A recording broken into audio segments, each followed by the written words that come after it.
Assalamualaikum warahmatullahi wabarakatuh.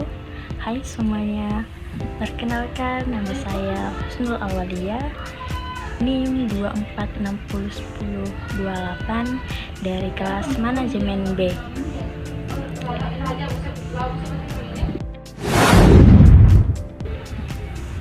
Dalam video kali ini, saya akan membahas tentang demokrasi. Apa kalian sudah tahu apa itu demokrasi? Demokrasi bukan hanya tentang suara terbanyak. Demokrasi adalah sistem pemerintahan di mana kekuasaan berada di tangan rakyat, baik secara langsung maupun melalui wakil yang dipilih. Secara ringkasnya, demokrasi adalah pemerintah yang kekuasaannya berasal dari rakyat, baik secara langsung maupun melewati wakil yang mereka pilih.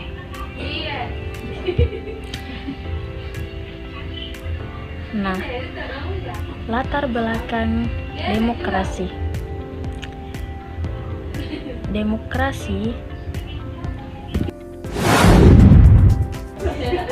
Latar belakang demokrasi di Indonesia telah mengalami berbagai fase dari parlementer, terpimpin, Orde Baru, hingga reformasi. Meskipun kini lebih terbuka, masih ada tantangan seperti korupsi dan rendahnya kesadaran politik. Pemahaman yang baik tentang demokrasi penting untuk menjaga kualitas dan kelangsungan. Maksudnya, demokrasi Indonesia telah berkembang, tetapi masih menghadapi tantangan seperti korupsi, rendahnya kesadaran politik, sehingga pemahaman yang baik sangat penting untuk menjaga kualitasnya.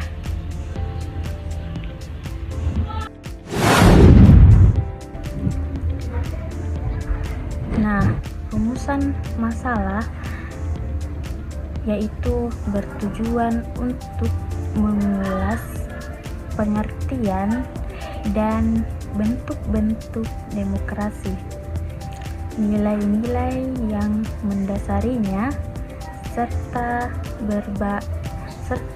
bagaimana demokrasi berkembang dan diterapkan di Indonesia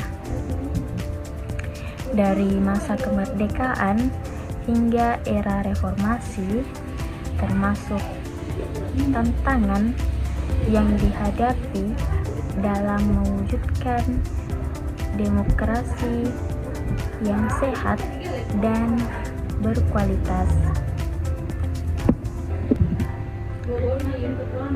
Maksudnya itu tujuannya adalah untuk menjelaskan arti demokrasi, jenis-jenisnya, nilai-nilai dasarnya, perkembangan dan penerapannya di Indonesia sejak kemerdekaan hingga reformasi,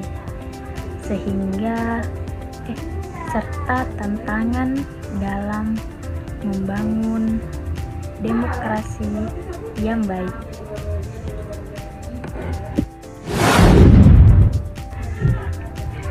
Nah, pengertian demokrasi. Demokrasi berasal dari bahasa Yunani, yaitu dari kata demos yang berarti rakyat dan kratos yang berarti kekuasaan atau pemerintahan. Secara sederhananya, demokrasi berarti pemerintah dari rakyat dan oleh rakyat dan untuk rakyat.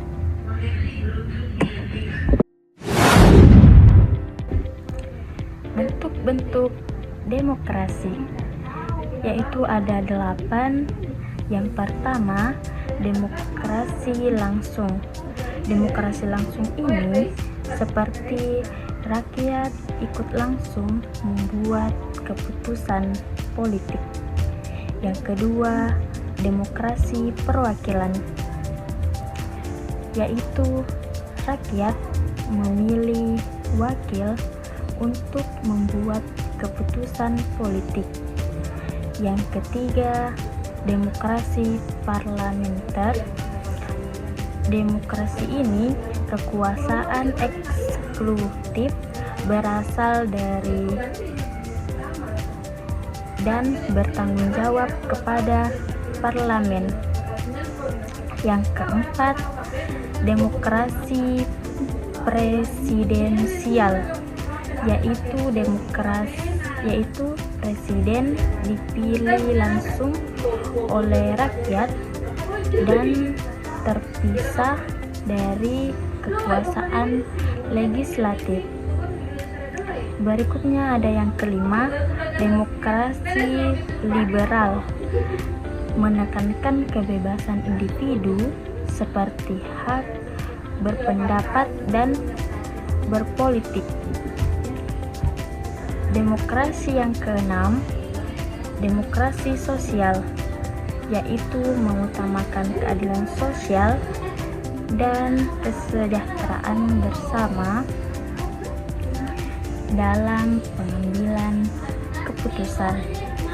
Yang ketujuh, demokrasi konstitusional adalah berjalan sesuai aturan hukum dan konstitusi untuk membatasi kekuasaan.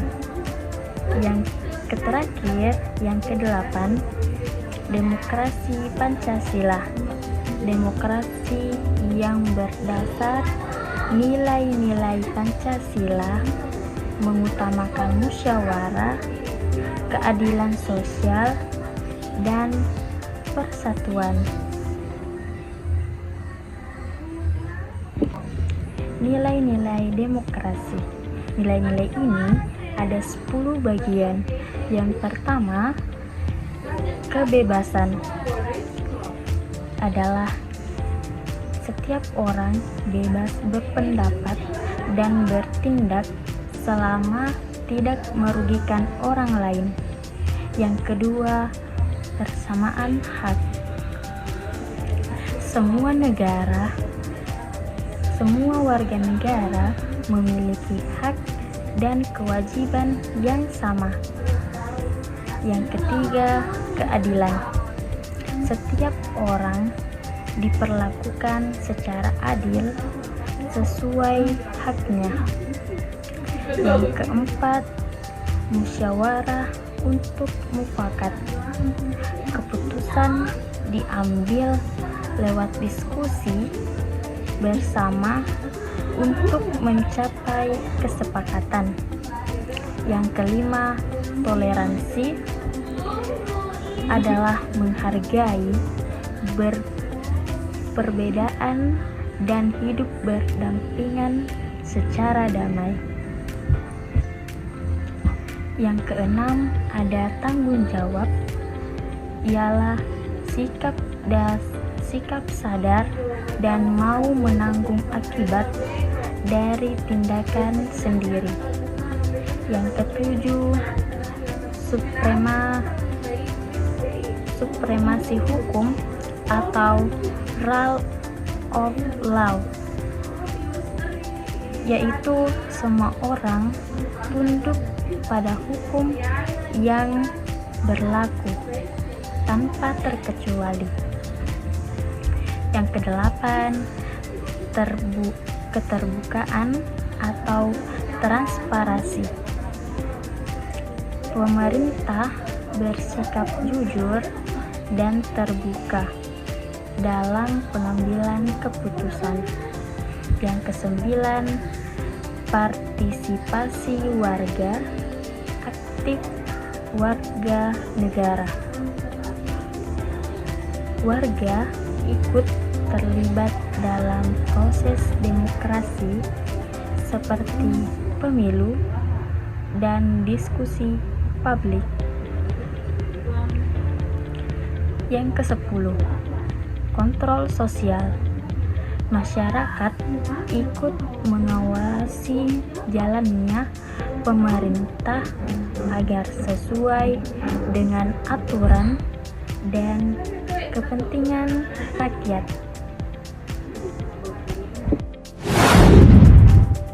Nah, sekarang kita akan membahas demokrasi yang pernah berlaku di Indonesia.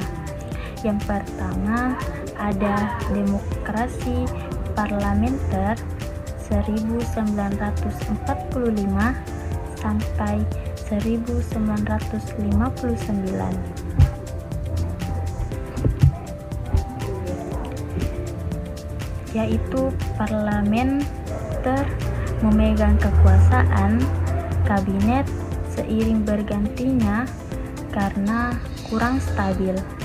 Yang kedua, demokrasi terpimpin 1959 sampai 1965.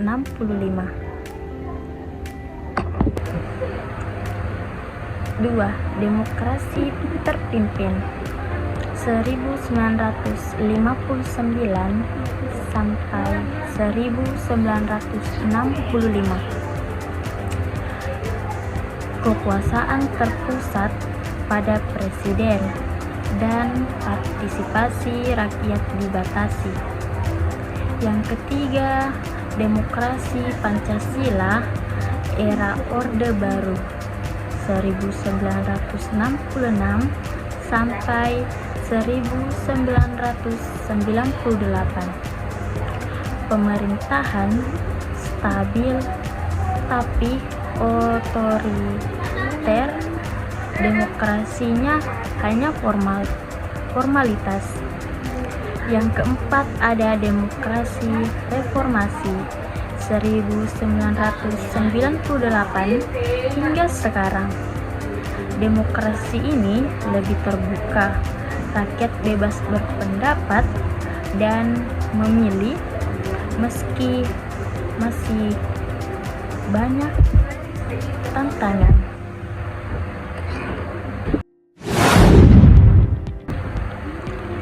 Perkembangan paham demokrasi. Akar historis demokrasi di dunia.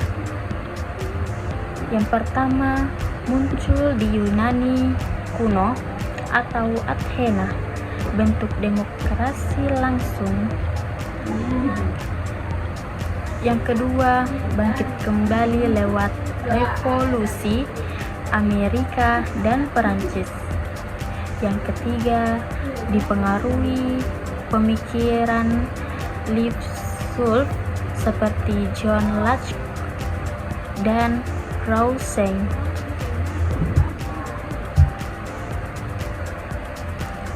Secara singkatnya, ialah demokrasi berasal dari Yunani kuno sebagai demokrasi langsung, kemudian berkembang lagi setelah Revolusi Amerika dan Prancis, dan setelah dipengaruhi oleh pemikiran tokoh seperti John Locke dan Rousseau. Dan Indonesia dan demokrasi awal masuk melalui pendidikan kolonial dan bergerak dan gerakan nasionalisme, yaitu pasca kemerdekaan, demokrasi parlementer, kemudian terpimpin, dan kemudian Pancasila dan reformasi.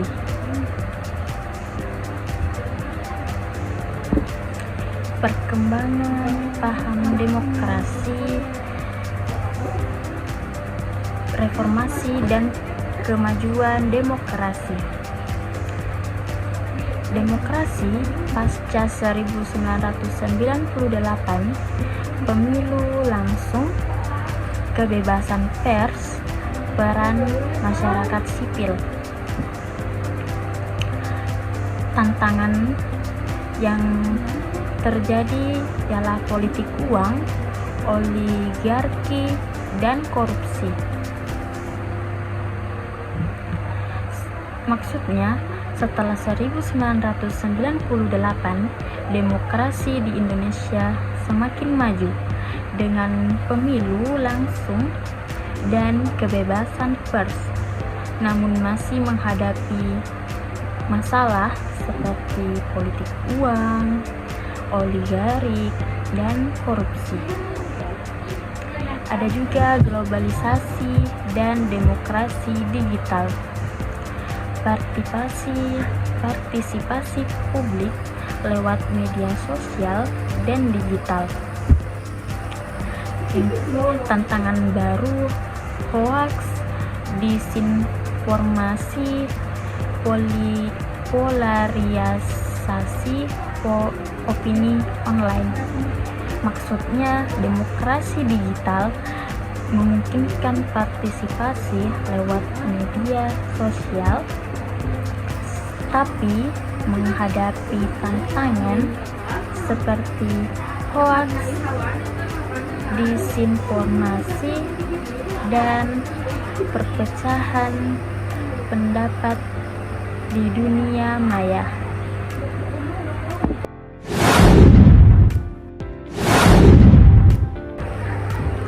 Nah, ada perkembangan demokrasi. Perkembangan demokrasi terbagi menjadi 3. Yang pertama, demokrasi.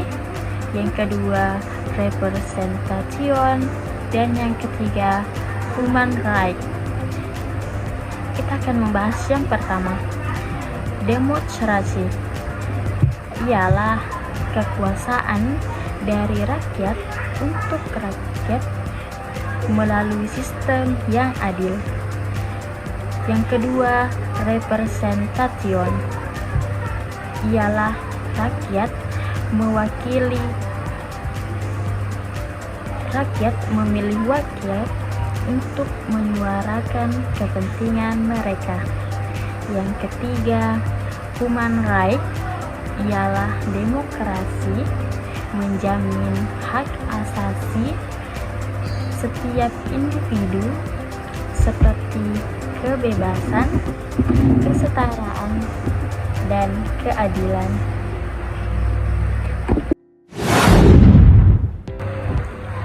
Implementasi demokrasi di Indonesia. Kedaulatan rakyat atau pemilu. Pemilu langsung, umum, bebas, rahasia, jujur, dan adil, atau labor and jurdil. Yang kedua, rakyat memilih presiden dan wakil rakyat secara langsung. Adapun kompetisi politik atau parpol dan calon pemimpin. Yang pertama, persaingan terbuka antara partai dan kandidat dalam pemilu. Yang kedua, wadah pendidikan politik masyarakat. Yang ketiga, ada kebebasan pers dan berpendapat, di mana ini warga bebas menyampaikan kritik dan saran. Pers bebas sebagai pilar keempat demokrasi.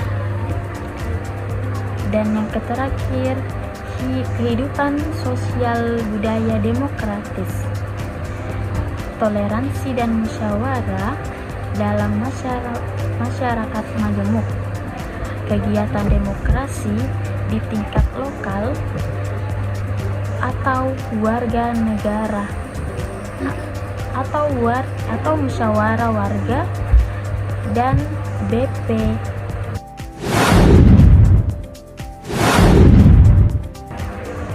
Nah, implementasi demokrasi di Indonesia. Kesadaran demokrasi dalam pendidikan dan keluarga. Pendidikan demokrasi sejak dini atau keluarga dan sekolah. Yang kedua, penguatan nilai kejujuran, keadilan, tanggung jawab. Adapun tantangan demokrasi yang pertama, politik uang, korupsi, oligarki, rendahnya literasi politik, penyalahgunaan media digital, dan polarisasi masyarakat.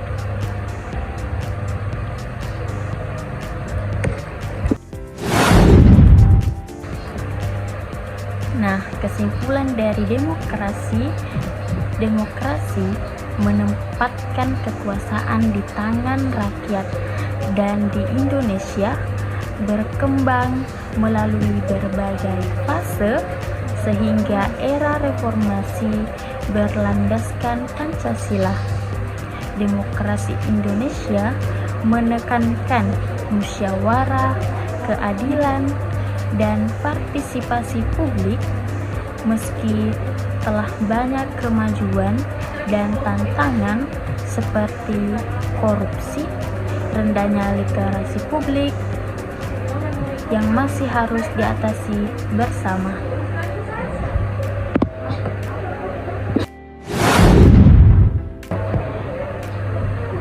Nah, demikian yang saya bisa paparkan materi di atas. Mohon maaf apabila banyak kesalahan kata. Saya akhiri dengan Assalamualaikum warahmatullahi wabarakatuh.